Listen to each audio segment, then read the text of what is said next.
This is Q&A with Prof. A, the Ibato kay Doc Bato educational series for students. The question thrown to us today is, Doc Bato, what is the difference between osmolarity and tonicity? The knowledge of these two concepts is important, especially in our fluid prescription. Osmolarity is the pressure exerted by the solutes, penetrating or otherwise, in a given solution. Tonicity, on the other hand, is the pressure gradient driven by the non-penetrating solutes separated by a membrane, and they are usually your sodium, potassium, and chloride ions.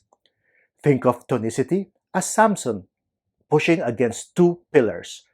We sometimes define tonicity as your effective osmolarity. Let me illustrate further. What is an isotonic solution?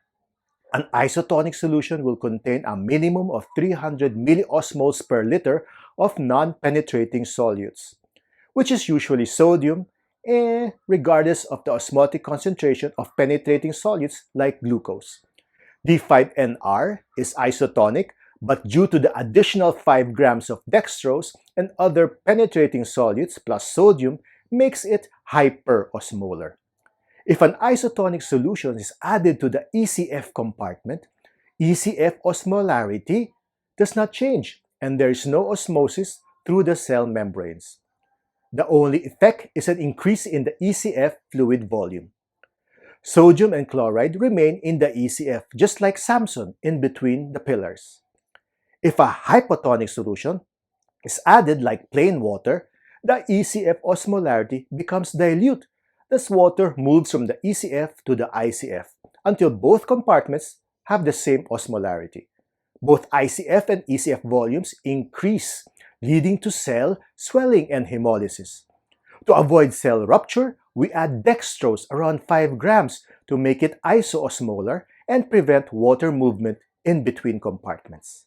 Now, if a hypertonic or hyperosmolar solution is added to the ECF, like seawater, or high glucose respectively, ECF osmolarity increases and causes osmosis of water from the ICF to the ECF.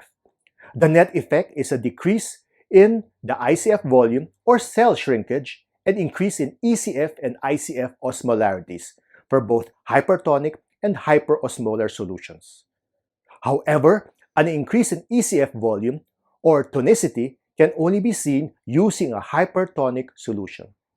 Solutions containing ineffective osmoles or penetrating solutes like glucose and urea will not increase your ECF volume compartment. To summarize, 1 liter of plain water is both hypoosmolar and hypotonic since its osmolarity is below 280 milliosmoles per liter. Adding 5.5 grams dextrose, it makes it isoosmolar because 5.5 grams dextrose has an osmolarity of around 280.